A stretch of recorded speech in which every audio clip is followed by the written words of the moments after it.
most children now have older parents, right? Because people aren't having children until they're in their 30s.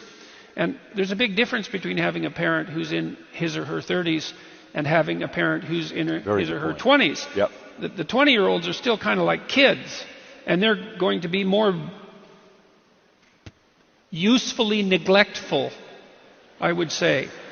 Well, look, one of the things we used to do with my daughter when she was very little was, when she was about a year and a half, is we'd have her in a room alone, and she would usually complain about that for a few minutes, and then she'd find a way to amuse herself. She liked to take books out of shelves and put them back in, and like if you let her get through that initial bit of misery, then she would learn how to regulate herself, and she got very good at that.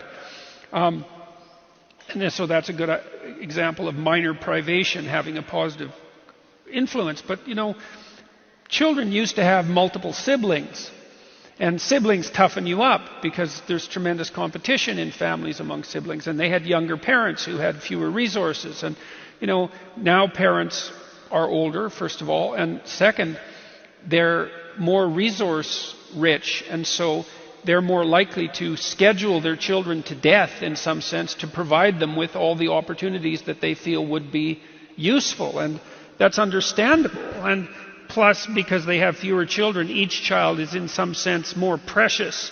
Not like if you have 10 children, you don't love all of them, but there's 10 of them. There's only so much excess attention that can go around, and they do a lot of socializing each other rather than being socialized by parents. But if you only have one child, you're going to devote all your resources to providing them with absolutely everything you can provide them with. And one of the dangers of that is that you'll overprotect them and you'll provide them with too much. And we don't understand those dynamics, right? We don't understand how much you should stay hands off your kids and let them go out there and make their own mistakes and find their own way.